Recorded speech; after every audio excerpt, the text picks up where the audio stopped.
Fast, cheap, good.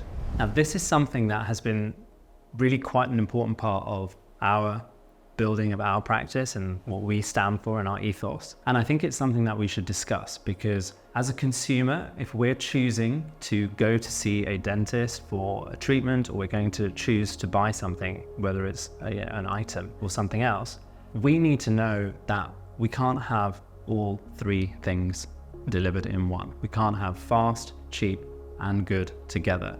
We're going to have to drop one of those in order to get two out of the three. So we could have something that's cheap and fast, but that's not going to be good. We could have something that is good and fast, but that's not going to be cheap. So if you think about that, applying that to what we offer in terms of the treatments that we provide, the one thing we're not going to compromise on is the quality.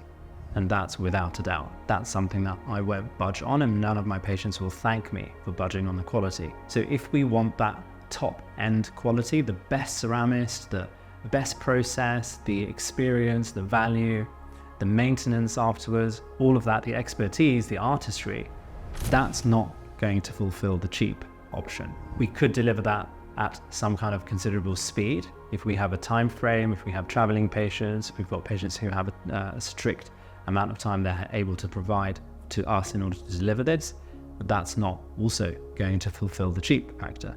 Now, it's not that we are positioning ourselves at a certain point which is unaffordable. We make things as affordable and work with people's budgets as much as we possibly can, and our patients know that.